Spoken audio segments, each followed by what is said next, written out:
arteko azalpenetan ikusi dugu hizkuntza baten egoera neurtzeko garrantzitsuak diren ardatzetan zein den euskararen egoera, ez da, banaka-banaka. Oraingoa zen pixka bat, sintesi edo ondorio nagusi batzuten ikusi ditugu ardatzoiek eta ze esan dezakegu orokorrean euskararen egoerari buruz. Bueno, galdera horri erantzuteko berriro ere grafiko hontaz baliatuko gera, gogoratu hemen mutur batean hizkuntza heriotza egoera bat genukela, hemen erabateko nagusitasuneko egoera bat eta hemen elebitasun parekide baten egoera edo. Orduan, goazen gogoratzea labur-labur orain arte esandakoak, lehenengo aritu gera hizkuntza gaitasunaz. Eta ikusi dugu hizkuntza gaitasuna dela gure ahulgune nagusi bat, gure ahulgune nagusia lehenengo hiru ardatzak kontuan hartuta. Zergatik esaten genuen hori, herritar gehienak 10tik 7 ez dakitelako euskeraz, ia ez delako gelditzen euskaldun hutsik, euskeraz besterik ez dakienik, eta elebidunen artean ere gehiago direlako erderaz errezago egiten dutenak, euskeraz errezago egiten dutenak baino. Hizkuntza gaitasunaren gai zabal eta konplexu hori laburtzeko, kopuru bat aukeratzekotan aukeratuko genuke, zenbait dira euskeraz errezago egiten duten hiztunak. Euskaraz errezago egiten duten hiztunak dira 100%. Jartzen genuen adibidearekin erabateko nagusitasuna duen hizkuntza batean, Toledon gaztelaniaz errezago egiten dutenen kopurua hemen ibiliko da, ezta? Eta gurean ere erderaz errezago egiten dutenen kopurua hemen dago, 83an. Beraz, euskararen egoera hizkuntza gaitasunean bereziki ahula da. Bigarrenik ikusi dugu erabilera dagoen hizkuntza gaitasunaren zorurako nahiko handia dela. Erabileraren datua laburtzeko jarriko dugu hau. Zeinbat jende da euskeraz nagusiki bizi dena. Euskera erdera baino gehiago erabiltzen duena aurrez aurreko harremanetan. 200.000 lagun inguruera, 13%. Ederki. Hirugarrenik ikusi dugu jarrera, atxikimendua, motivazioa, alor subjektiboa dela gure indargunea. Eta horri esker erabilera dagoela hizkuntza gaitasunaren zoruak jarriko lukenaren gainetik. Erosotasunaren irizpideak agindok lukenaren gainetik. Tamalez, atxikimenduari buruzko datu bat eskala hontan zehaz jartzeko moduko datu bat ez daukagu. Badaukagu datu bat, inkesta soziolinguistikoaren arabera, euskararen aldeko jarrera duten herritarrak, 57% izango lirateke. Hala ere, kopuru hori ez da zuzenean alderagarria hemengo hauekin, horregatik jartzen dugu, horrela modu lausoagoan. Edozein kasutan ez dago zalantzarik, horrelako kopuru bat lortuko bagenu, jarreren eta motivazioen eta atxikimenduaren puntua, hemen nun baiten egongo litzakela, hauek baino nabarmen gorago. Hori ikusi dugu 3 ardaz nagusi buruz. Ondoren, prozesuetan sakondu dugu hizkuntza bilakaeran, gure bizitzan zehar euskaldundu edo erdaldundu zer egiten geran gehiago, eta gai horri buruz ere ez daukagu eskala hontan jartzeko moduko daturik, eta horren ordez jarriko dugu irudi hau.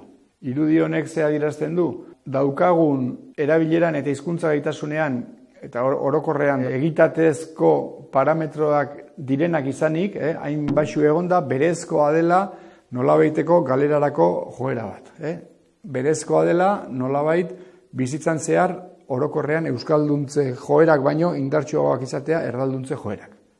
Eta orduan horrek markatzen du oso modu esanguratsuan gure realitatea eta aurrera egiteko egin ditzakegun ahaleginak. Ze aurrera egiteko, euskara indartzeko egiten ditugun ahaleginak, lehenik eta behin lortu behar dutena da, kontrako norabidean datozen eskilara mekaniko horien abiadura berdintzea. Eta soilik hori berdintzetik aurrera, hasi gaitezke aurreratzen. Segurazki gure historiako une batzuetan indarberritze prozesua indartsu egon zen garaitan lortu genuen, pentsatzekoa da, naiz eta garai hasierako garai haietan ez dagoen neurketarik kopuru hauek baxuagoak izango zirela, berago egongo zirela eta garai batean lortu zen abiadura hori gainditu eta gora egitea. Baina azkeneko 2 hamarkadetan badirudi aurrerapen hori gelditu antzean egon daitekeela. Orduan, hizkuntza bilakaeraren gaia, berez galerara eramaten gaituen indar bat beti kontuan hartu beharko duguna. Bosgarrenik, Ikusi dugun bigarren gaia izan da transmisioa, sozializazioa, hau da hizkuntza nola pasatzen den belaunalditik belaunaldira. Eta hor, aukeratuko dugun datua da, etxeko transmisioan, nagusiki euskeraz hasi diren umeak, gaur egungo umeak, 17 inguru dira.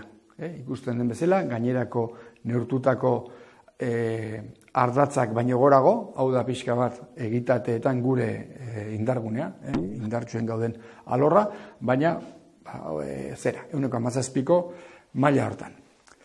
Eta ikusi dugun azkeneko gaia izan da lurralde nagusitasunarena, ze lurralde eremutan da euskera nagusi, hau da, euskerak berez indartzera jotzen duen eremuetan zenbait jende bizi da, eta ikusi dugu jende gehiena bizi dela erdera nagusi den eremuetan, eta berezko dinamikak erdera indartzera daramaten eremuetan, eta aldiz, euskara nagusi den eremuetan bizi diren herritarrak, 4, 5 inguruan egongo lirateke.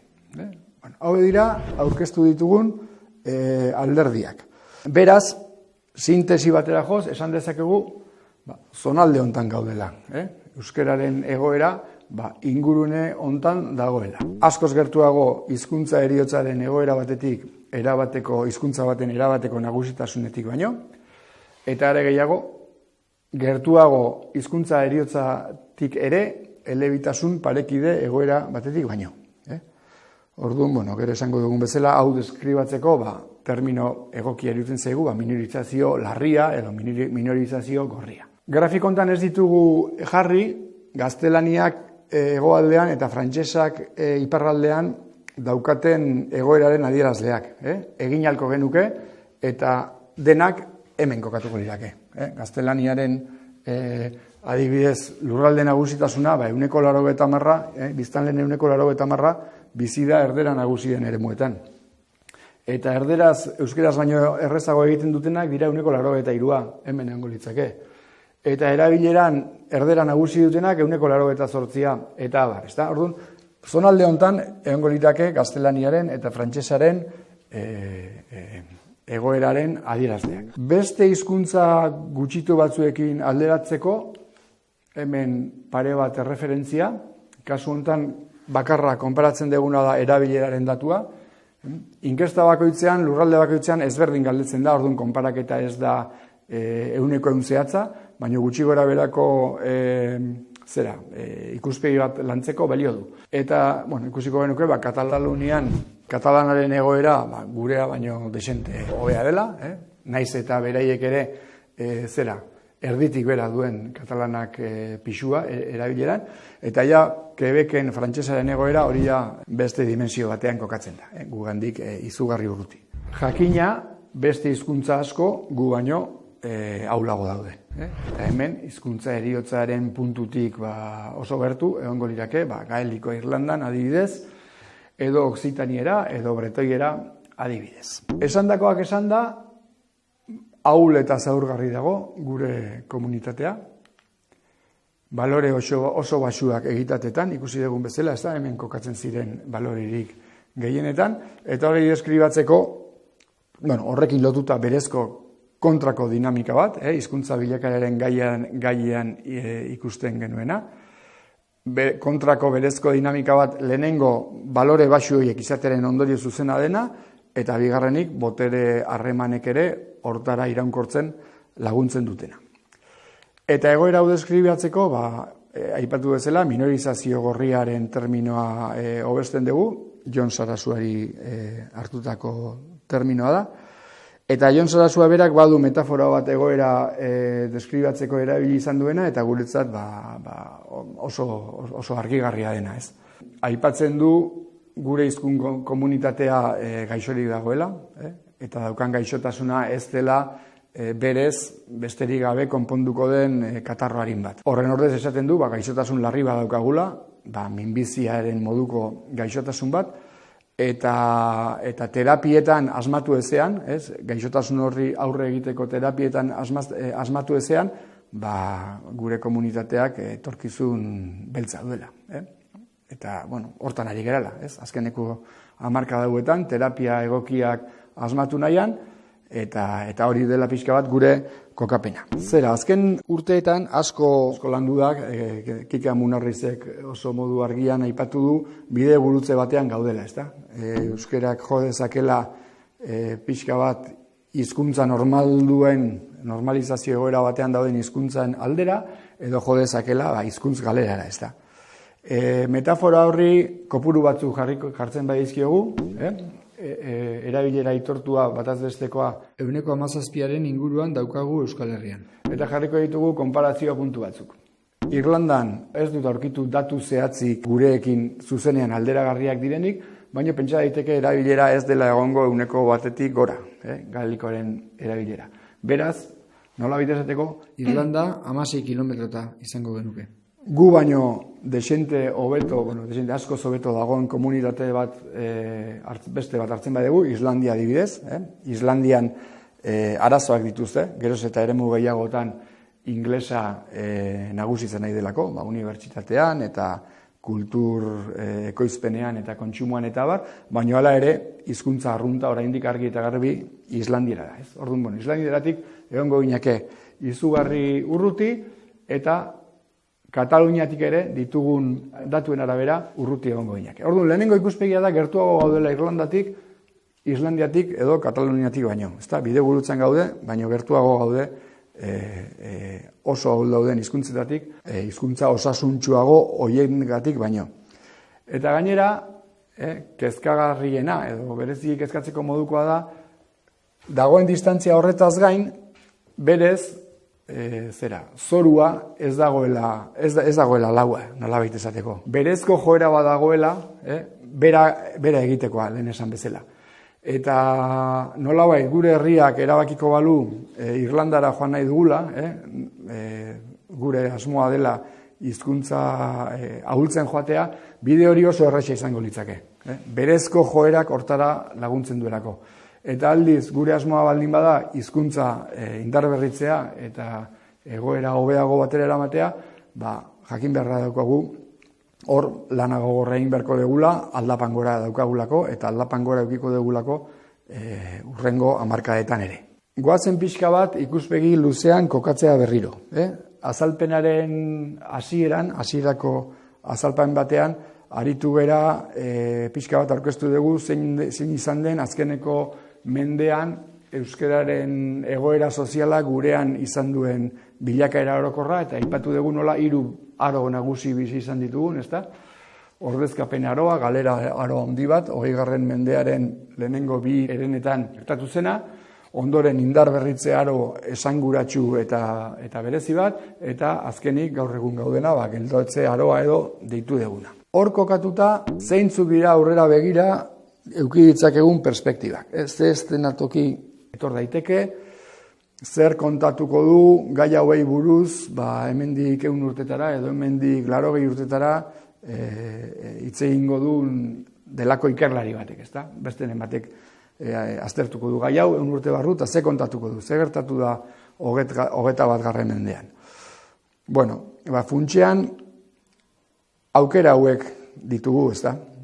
Lehenengo aukera izango litzake galerarena, ezta? Eta orduan etorriko litzake ikerlari hori eta horrelako zer kontatuko liguke, ezta? Euskerak hizkuntzako munduko hizkuntza gutxitu eta Europako hizkuntza gutxitu ia denek bezala, galera prozesu sakon bat bizi izan zuen 20. mendearen hasieran, lehenengo 2 herenetan, galera prozesu hortan hizkuntza geroz eta ahulago zegoen, hizkuntza gutxitu gehienen norabidea jarraituta, egon zen lehenengo alegin esanguratsu bat 20. eta 30. hamarkadetan, mugimendu euskaltzale indartsu batekin, eta bazirudien datuk esaten digute agian joera aldaketa baten aurrean egon gintezkela, baina alegin hori odoletan ito zuten Espainiar faxistek, eta berriro galera prozesua indartu zen frankismoarekin batera. Urrengo belaunaldiak 50-60 hamarkadan abian jarri zuen euskalduntze garaikiaren prozesu herriaren eskutik ordea, herri honek egin zuen hizkuntza gutxituen artean oso bakana den fenomeno bat eta lortu zuen indarberritze prozesu esanguratsu bat, indartsu bat, abian jartzea, mundu mailan ere askorentzat erreferente bihurtu zena, eta Euskal Herriak lortu zuen, hizkuntzaren indarberritzean, pauso esanguratsuak ematea. Perspektiba guztiek oso etorkizun iluna jartzen ziotenean. Horrelako gertaera arraro bat gertatu zen.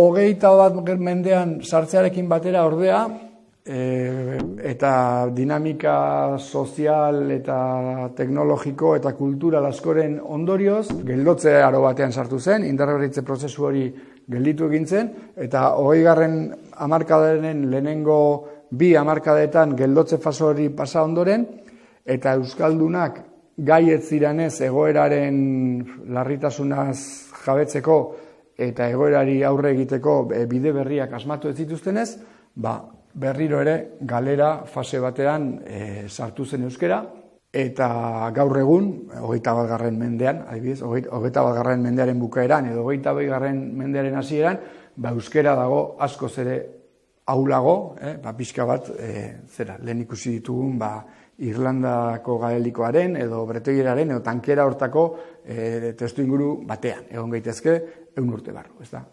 Gezi gorri hau nagusitzen bada.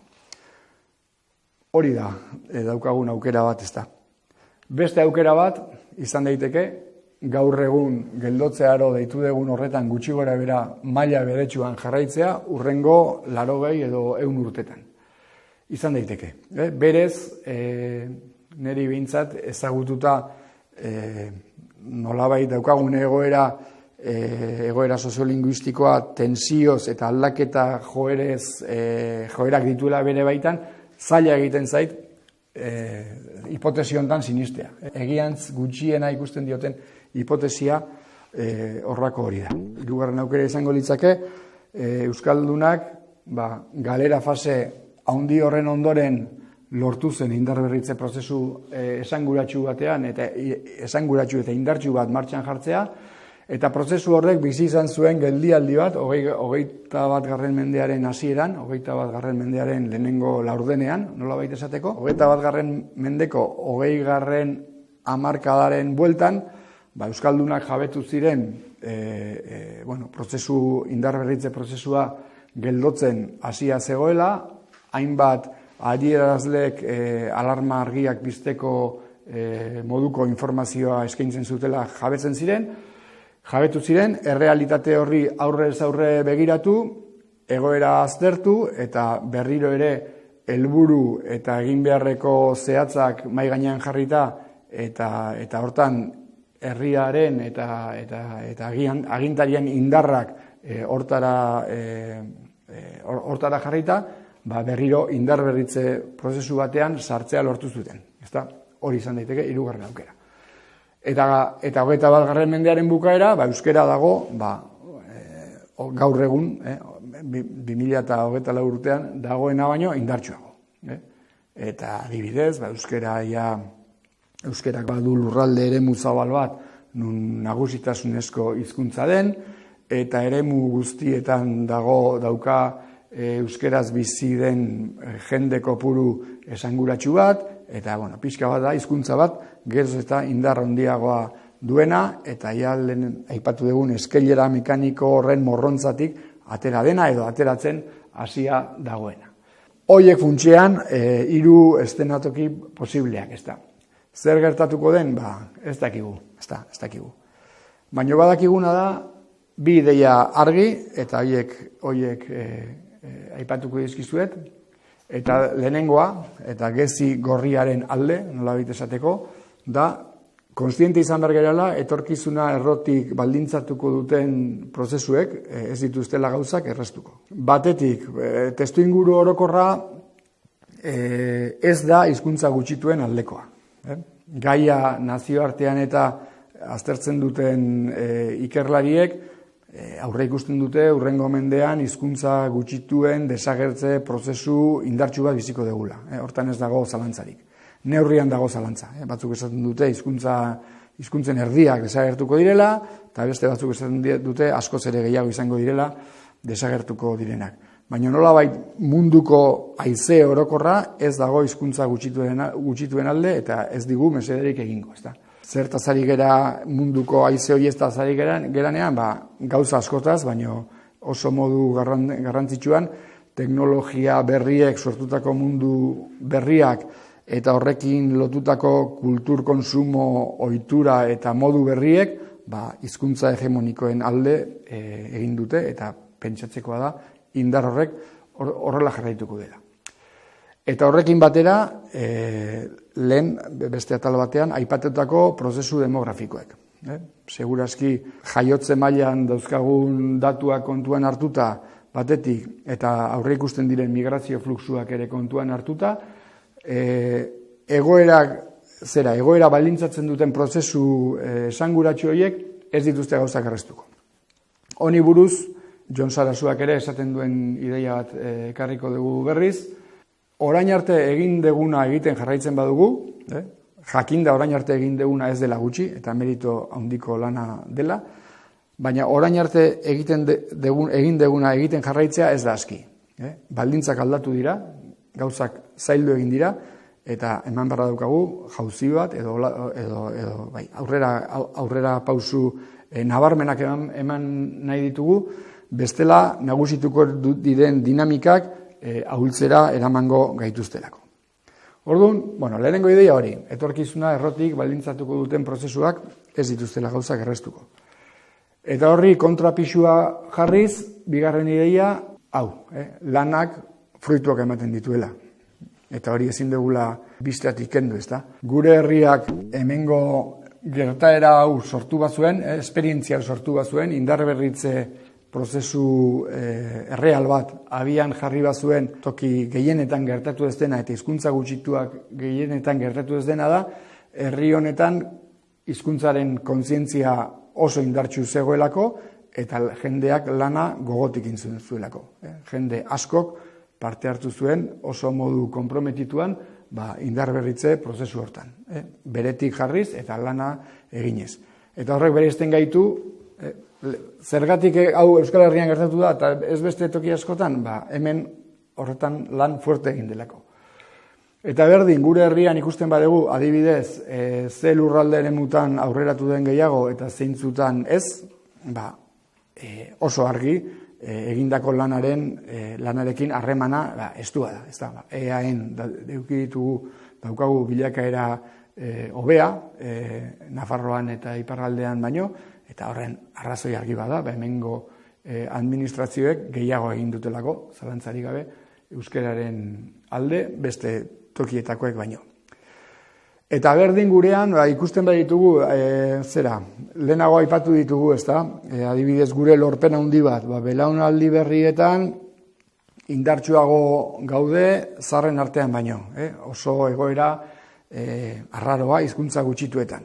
Hori zergatik da, alor hortan lana oso modu lehentasuna hor jarri zelako eta lana gogotik egin delako. Bai familietatik, bai irakaskuntzatik, eta bar. Eta aldiz, ahalegina egin ez den eta apostua egin izan ez den eremuetan, adibidez arnasgunen gaia hor daukagu, horretan duela, ez dakit, 50-60 urte euskalduntzearen fase hori martxan jarri zutenen artean ez dirudi hori lehentasunezko gaia izan zenik, eta gai horretan ez dugu aurreratu eta atzera egin dugu. Orduan, funtsezkoa da norabide egokian asmatzea eta lanean aritzea. Egoera zein den kontuan hartuta, ateratzen zaigun ideia honako da. Olatu berri baten beharra dugula. Jauzi berri bat, udaberri berri bat, olatu berri bat, modu ezberdinetan deitu alzaio behar dugun fenomenoari. Jakinda, olatu hori gauza konplexua dela, gauza handia dela, urte eta hamarkadak emango dituen prozesu bat izan daitekela. Jakinda baita ere, orain gauden egoeran askori ameskeria irudituko zaiola termino hauetan hitz egitea, olatu berri bat, gauza handia dela, baina konbentzituta gaude horrelako zeo zertan jartzen ez bagera eta asmatzen ez badegu, ez daukala etorkizun handiegirik gure komunitateak. Olatu berri bat sortu nahi badegu, eta ja honekin bukatze aldera goaz, 6 premia bururetzen zaizkigu. 6 idea funtsezko olatu berri hori martxan jartzeari begira. Horietako lehenengoa, hauxe, euskera lehentasunetara ekarri beharra. Bai maila pertsonalean, maila sozialean, maila politikoan. Maila pertsonalean esan beharrik ez dago, euskeraz bizitzen ahalegindu, ahalik eta gehienetan euskeraz egiten. Susmoa daukat euskaltzale batzuen artean azkeneko urteetan segurazki erlajatzeko joera bat egon dela, eta, nire ustez behintzat, garaia da pixka bat euskerarekiko konpromiso pertsonala berrindartzeko eta euskerari lehentasuna emateko gure bizitzetan. Eta berdin maila sozial eta politiko eta orokorrago batean, ez da? Gaur egun ze punturaino hartzen baditugu gure alderdi politikoak, gure sindikatuak, gure agintaritza organoak, ze punturaino da euskera lehentasun. Ze toki betetzen du beraien gogoetetan, beraien proposamenetan. Nik uste dut maila pertsonalean bezala garaia dela erakunde bakoitzak bere buruari galdera hau. Zer gehiago egin dezaket nik euskararen alde, zer gehiago egin dezakegu. Eta zalantzarik ez, eragile horiek guztiak pixka bat ikuspegi horretan jarriko balira eta guztiok lehentasunean jarriko bagenu euskara, aurreratzeko lehenengo pausu funtsezkoa emango genukera. Bigarren premia bezala euskaltzaletasuna sendotu beharra jarri dugu. Pixka bat lehen aipatu dugu, ez da gure egoeraren oso argazki laburra izan daiteke konstante vitalak oso baxu daude, erabilera maila eta gaitasuna funtsean, ez da oso baxu daude. Eta horren aurrean indartsu dauki dugu orain arte behintzat euskaldun izan nahia, euskerarekin aurrera egin izan nahia.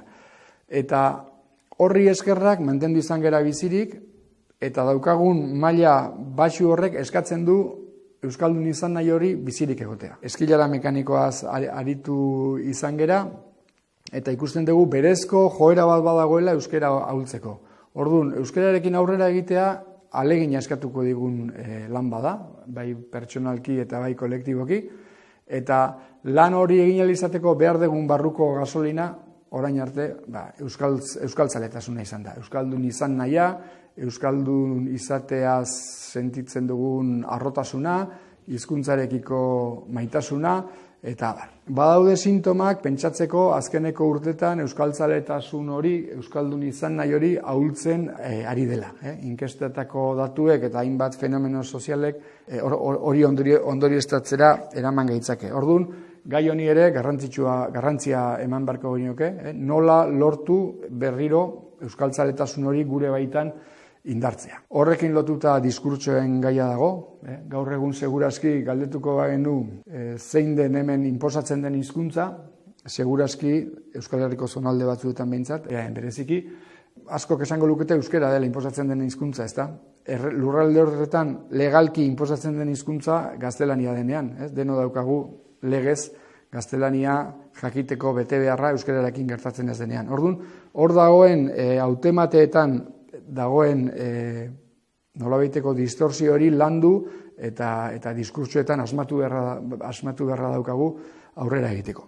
Eta euskaltzaletasun hori sendotze bide hortan izugarrizko garrantzia daukate hortara zuzenean edo zeharka bideratzen diren ekimen guztiak, korrika bat adibidez, korrikari buruz aritzerakoan batzutan entzun izan dut, korrika hemen jendeak korrika gutxiago eta gehiago hitz egin behar du, ez da korrikak adibidez garrantzirik ez balu bezala.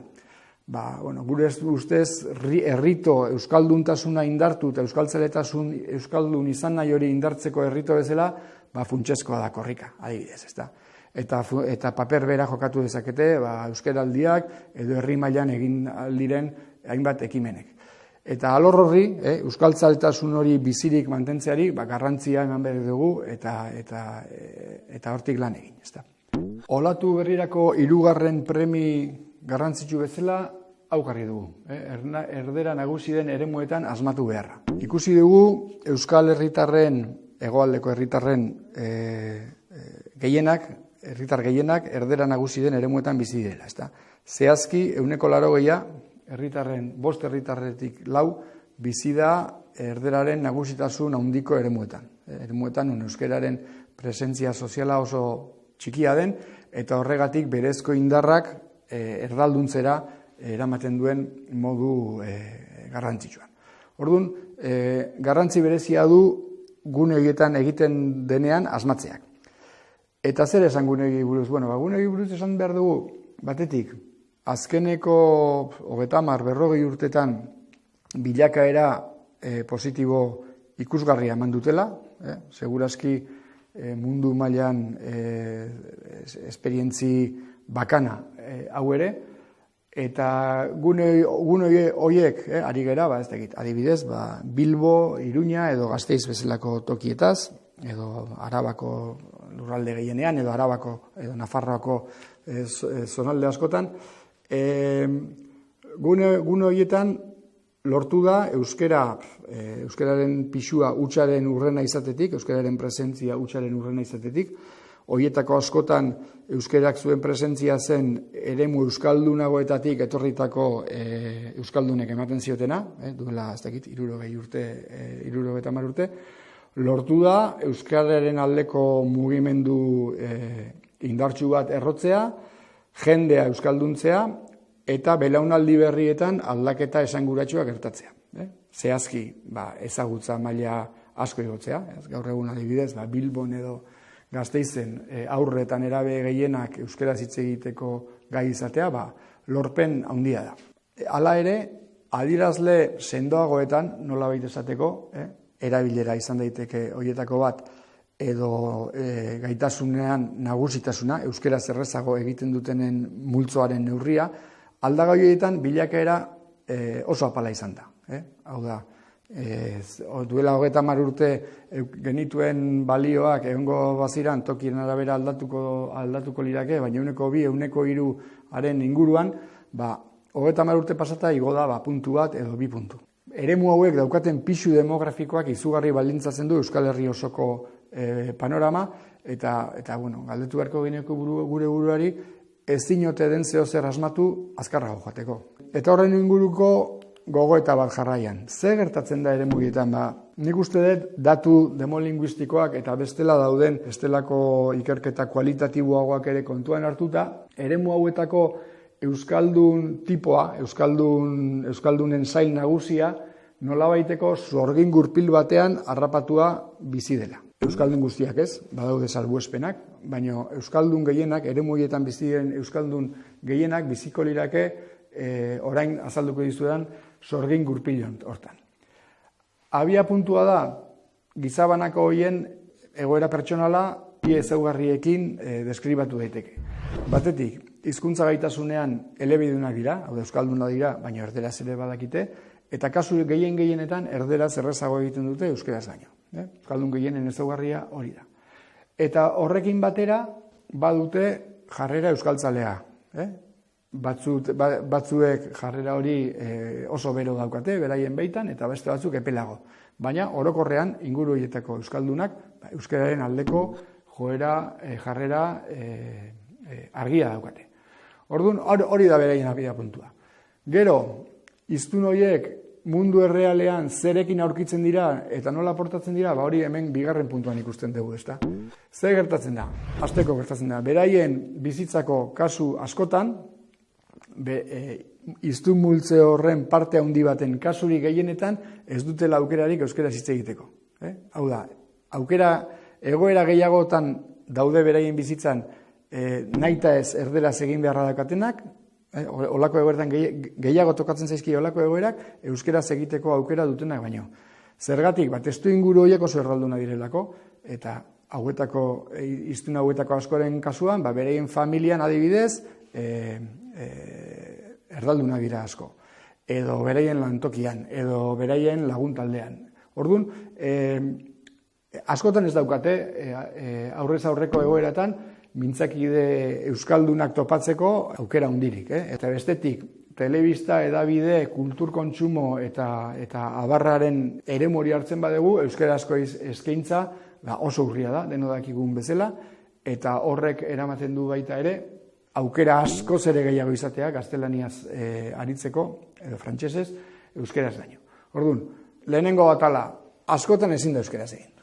Edo egoerak nahita ez askotan eramaten du erderaz egitea. Eta euskeraz egiteko aukera dagoen dutenean, hiztun hauek, beste egoera batzutan, bai, mintzakideak euskalduna dituzte. Anaia euskalduna du, edo bikotekidea, edo lankidea. Orduan, egoera horietan zer egiten dute hiztun hauek?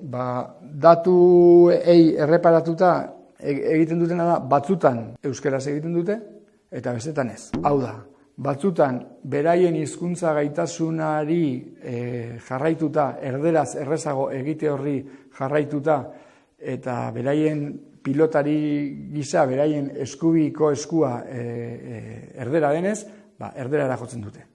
Eraginkortasunaren bila, komunikazioaren aberastasunaren edo eraginkortasunaren bila. Eta kasu horietan, hauetako askok, kulpabilidade sentimenduak ere garatzen dituzte. Nik ez naiz euskaldun zintzoa, ez naiz euskaldun ona, zebeira. Bai, hori batzutan. Eta bestetan zer egiten dute? Beraien ametsari, beraien bihotzari jarraituta, eta alegina eginda euskeraz egiten dute. Orduan, hau da pixka bat egoeren kuadroa. Baina, beraien bi alderdiak kontuan hartuta, ingurune hauetako batazbesteko euskaldunak gehiago egiten du erderaz euskeraz baino. Egoera askotan beste aukerarik ez daukatelako, eta aukera dutenean ere, batzutan euskerara jotzen delako, eta bestetan ez. Orduan, erabilera erderaz da nagusi. Eta erabilera erderaz nagusi izate horrek, dakar abia puntua indartzera. Hau da, hizkuntza gaitasunean, beraien erdal gaitasuna gehiago garatzea euskal gaitasuna baino, eta euskeraz aritzeko daukaten oztopo hori, edo ezaugarri hori, erderaz errezago aritze hori indartzea. Eta orduan, bueltatzen gera berriro hasierara, ez da. Datuak badaude, pentsatzeko hau dela nagusitzen den zera, sorgin gurpila. Ingurune horietako euskaldunenak denak daude hemen kateatuta? Ez, badaude salbuespenak. Badaude euskaldunak, adibidez, ingurune horietan bizita, ingurune oso euskalduna daukatenak, bai familian, eta bai lagun artean, eta bai langiroan adibidez, eta gainera aldituzten aukerak baliatzen dituzte, zonalde euskaldunagoetara jo, eta beraien euskalduntasuna lantzeko, eta bar. Baina zonalde horietako euskaldunen masa oso hartuta, salbuespena dira, horiek.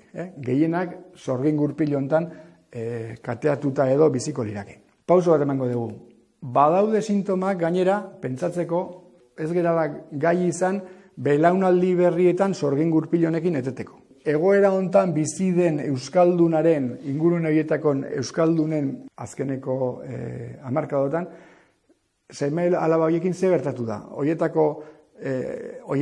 Seme alaba horiek etxean euskeraz hasi izan dituzte, eskolan D eredura eraman izan dituzte, baina testu inguruaren indar horrek eraginda, besteak beste eskola giroan adinkideen artean gehienak erdaldunak izatea, eta berdin kalean, eta berdin jolas parkean, eta berdin eremu gehienetan, ekartzen du kolektibo honen, multzo honen seme-alabak ere adin nahiko azkarrean, ziurrenik, naiz eta hasieran euskaldun nazi, urte gutxietan ia egoera hontan kokatzen dira ere. Egoera hontan, nun hizkuntza gaitasunean erderaz errezago egiten duten, eta bereien praktika, eguneroko praktika, erderaz den. Eta orduan ez da lortzen, ez da belaunaldi arteko perspektiban ere, naiz eta alegina egin, naiz eta esfortzu handia egin etxean umeak euskaldun azteko, ez da lortzen hemendik ateratzea. Eta olatu berri hortan funtsezkoa litzake alegina jartzea sorgin gurpil horrin buelta nola eman horri buelta ematen.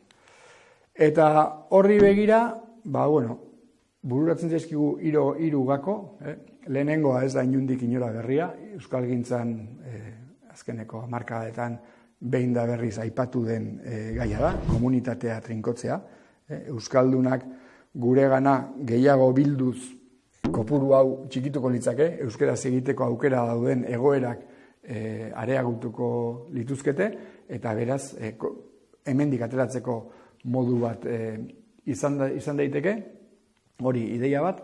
Bigarrena, eremu sozial euskaldunen babesean indar gehiago jarri. Hau da, erdera nagusi den ingurune horietan egin den ahalegin handia oso bideratua joan dela erdaldunak diren, jatorriz erdaldunak ziren sektoreak euskalduntzera, eta hori oso ondo dago, oso garrantzitsua da, eta egiten jarraitu behar da, baina agian horrekin batera, arreta berezia jarri behar zaio, euskaldunen izan daitezken gizartearen eremuei, bereziki ari gera belaunaldi berrien kasuaz, eremu alor horren euskalduntasuna babesteko eta sendotzeko bitartekoak jartzeari. Eman behar zaio, segurazki orain arte emandakoa baino garrantzia handiagoa. Hor oso zera bitxia gertatzen da, edo deigarria, ez da. Herri klase hauetan, ez da, zenbaki oso zehatzetan sartu gabe, baino gutxi gora bera aurren 10 aurretatik bat euskeraz hasten dituzte etxean, ez da? Lehen hizkuntza euskera dute, hau da, gurasoek egin dute kasuri gehienetan gainea alegin bat euskaldun azteko, eta 10 bat, bada kopuru esanguratsu bat, lorpen handi bada hori, ez da? 10 bat, baina 10 bat izatetik, gero ume horiek 10-15 urte dituztenerako kalean eta lagunartean daudenean euskeraren erabilera maila asko gehienak erderaz aritzen dira ia erabat, ezta. Hor badago lan egiteko eremu handi bat, hasierako abiapuntua euskaldunagoa duten aurre eta nerabeen artean beraien euskalduntasun hori hobeto babesteari begira. Bueno, hori bigarren gakoa, hor barruan sartuko lirake segurazki eskolan dauden taldekatze irizpidei buruzko gogoeta eta baita ere denbora librean egin daitezken planteamenduei buruzko. Eta gero, hirugarren gakoa aipatu beharra dago, kultur eskintzarena. Hemen daukagun utxune handi bat hori da, eta aurren kasuan eta nerabeen kasuan oso bereziki garrantzitsua izan daiteke.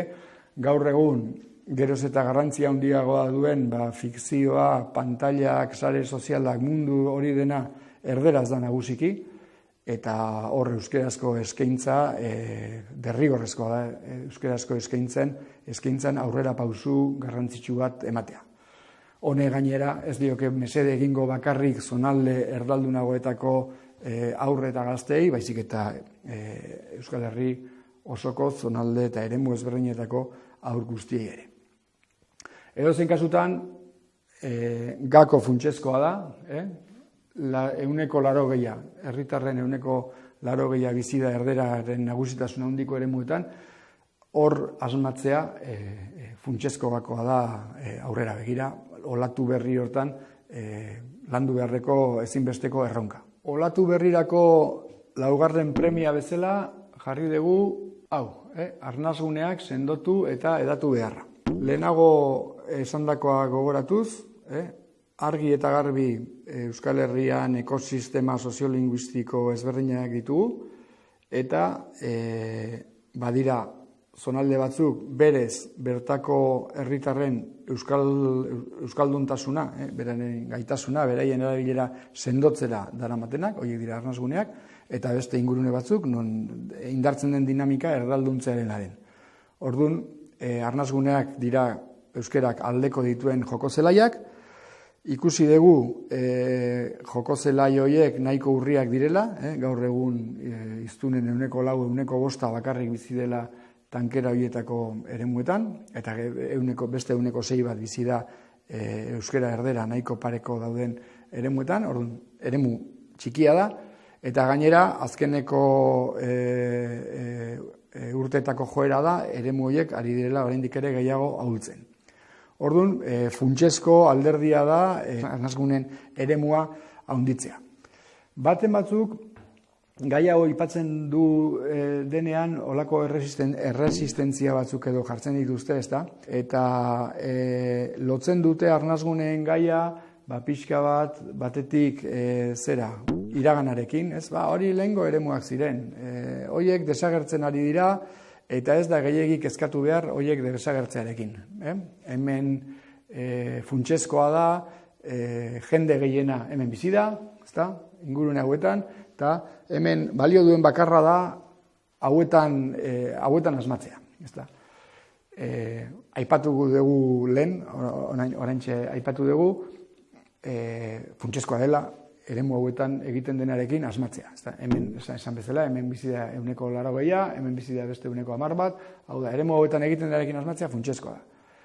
Baina arnasgunen gaiari ez heltzea, hori gure ustez ditzake akats handi bat, ezta.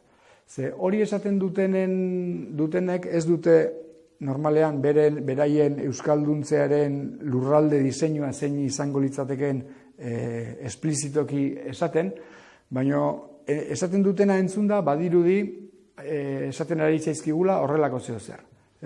Hemen datu hauek dira 2021koak, jarri izan bagenitu duela 20 urtetakoak, ikusiko genuke hemengo herri gehienak onuntzago zeudela, ezta? Eta ari direla poliki herri hauek ari direla erdalduntzen, ezta? Eta zera, arnasgunen gaiari garrantziri eman nahi ez diotenen diskurtsoa entzunda, badirudi bereiek esaten digutela. Bueno, hemen importantea da hemen gertatzen dena, eta hemen aurrera egitea. Eta hauek erdalduntzen joaten badira, ez du importa, ez du berezko garrantzirik. Berez, joera natural bada, eta onartu beharra dago, hori gertatuko dela, eta herri hau denak erdalduntzen joango direla. Eta orduan galdera da, ze lurralde diseinu dauka irizpide horren araberako euskalduntze prozesuak? Esaten zaigu, hauek joango direla erdalduntzen, eta ez garela bereziki kezkatu behar horrekin. Badakigu, hauen euskalduntze prozesua motel doala, azkeneko 30 urteetan hauetan egon den igoera erabieran adibidez, puntu bat edo 2 puntutako izan da kasuri gehienetan. Hau da, horrek zer eramango ditugu, hauek joango dira erdalduntzen ez gera kezkatuko bereziki, eta hemendik, ez dakinik, 20 urtetara elkartuko gara denak hemen, inguru hontan adibidez. Inguru denak izango dira erdera nagusi duten eremuak, eta poliki gero hortik gora joango gara denak euskalduntzen, denak batera. Ez dirudi oso sinesgarria euskalduntzearen diseinu horrek. Askoz ere zentzuzkoagoa ematen du, euskararen aldeko eremuak ditugu, berezko dinamikak euskara indartzera daramaten lurraldeak baditugu, beste hizkuntza gutxitu asko ez dituzten bezala, eutsi dizaiegun horri, lehentasun handia eman dizaiegun horri eustea, eta lehentasunez plantea dezagun ere, tartean dauden udalerri hauek beraien euskalduntasunean sakondu eta berriro ere arnasgune izaera berreskuratzea, eta berdin hemengo guztiekin. Eta honek gainera lagunduko du gainerako herridanak eta udalerridanak ere euskalduntzen. Gure ustez, funtsezkoa da euskerak nagusitasuna izango duen lurre eremu ahalik eta zabal eta ahalik eta jarraituena lortzen joatea, eta hori izan beharko luke olatu berriaren funtsezko helburuetako bat, hemendik ez dakinik 30 urtera edo 50 urtera lurralde eremu trinko bat eukitzea nun euskera den nagusitasunezko eremu, eta gainera horrek uste dugu izugarri lagunduko diola gainerako zonaldeen euskalduntzeari ere. Eta hor ere badago, segurazki olatu berriak asmatu beharko du eremuen arteko euskalduntzean batzuk eta bestek elkar laguntzeko formula berriak asmatzen eta garatzen. Seguru gaude arnasguneek gainerako eremuen euskalduntzearen alde orain egiten duten ekarpena baino handiagoa egin dezaketela, eta seguru gaude ere eremu hauetatik euskaldun eremu arnasguneak babesteko eta sendotzeko egin daiteken ekarpena handia dela. Eta esan bezala, olatu berriaren beste ekarpen bat, hau izan beharko luke gure ustez. Arnasgunen gaiari lehentasuna ematea. Azken batean, euskalduntze prozesua era berean arnasgune prozesua ere izango da, edo ez delako izango. Ez dirudielako sinesgarria eremu hauek galtzen badira euskalduntze prozesuak aurrera jarraitzea. 5. premia bezala zehar lerrotasunez lan egin beharra eta politika integraletara jauzi egin beharra. Orain arte gurean hizkuntza politikaz aritu izan geranean, nagusiki euskalduntzearekin, euskara ez dakiten sektorei euskara ematearekin, hezkuntzarekin, komunikabideekin, kultur jarduerekin lotutako jarduerak landu izan ditugu hizkuntza politikaren baitan. Oso modu orokorrean esan da. Aldiz, beste hainbat eremuri ez zaie arreta berezirik jarri, naiz eta agerikoa den, begibistakoa den, eremu horiek ondorio soziolinguistiko argiak dituztela. Ekonomiak, ze eredu ekonomiko lantzen dugun, eta horrekin lotuta ze sektore ekonomiko indartzen den, eta horrekin lotuta ze lan eskaintza dagoen, zein den lan merkatuko errealitatea, hirigintzak eta lurralde antolaketak ere ondorio agerikoak ditu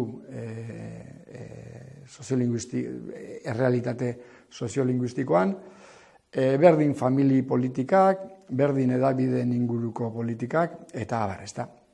Orduan, beste eremu batzuetan, adibidez oso modu argian, genero politiketan eman den jauziaren antzera, hau da, politika integralak, gaiaren konplexotasuna osotasunean planteatzea, beste eremuetan egin den bezala, gure ustez, olatu berri horrek eduki beharko luken beste funtsezko ezaugarri bat hori da.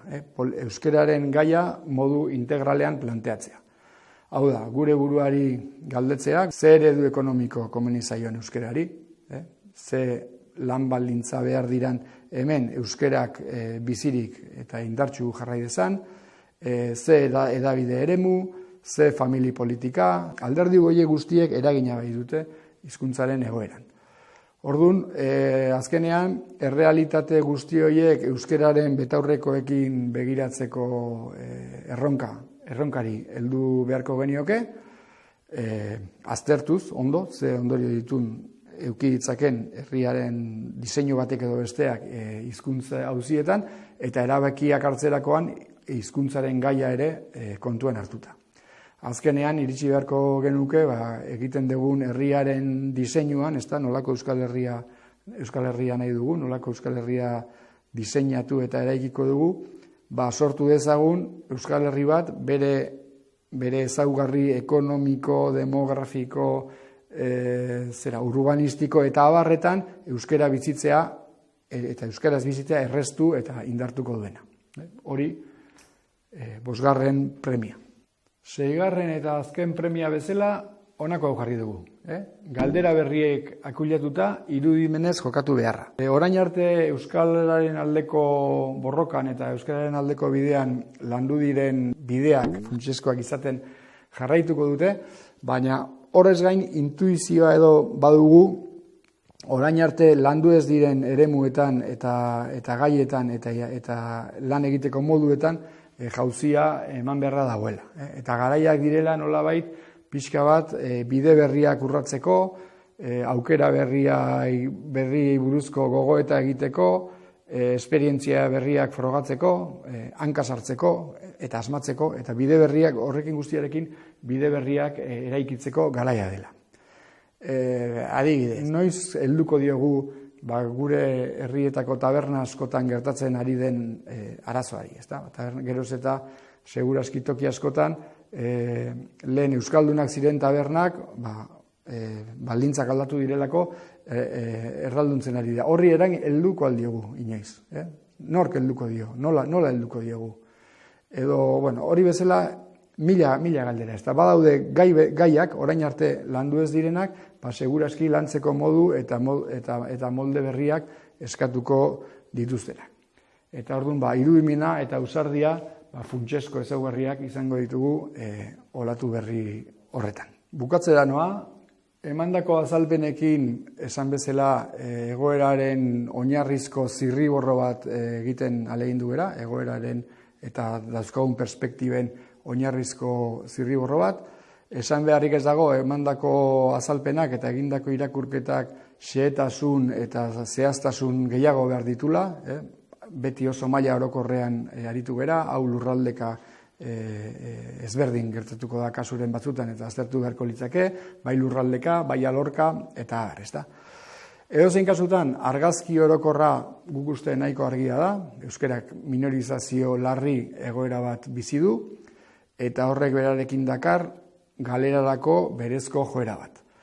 Eta gauden egoeran gai ez baldin bagera horri aurre egiteko eta pixka bat komunitatea esnatu eta olatu berri bat planteatzeko gai ez bagara, seguraski ez dugu komunitate bezala etorkizun handiegirik.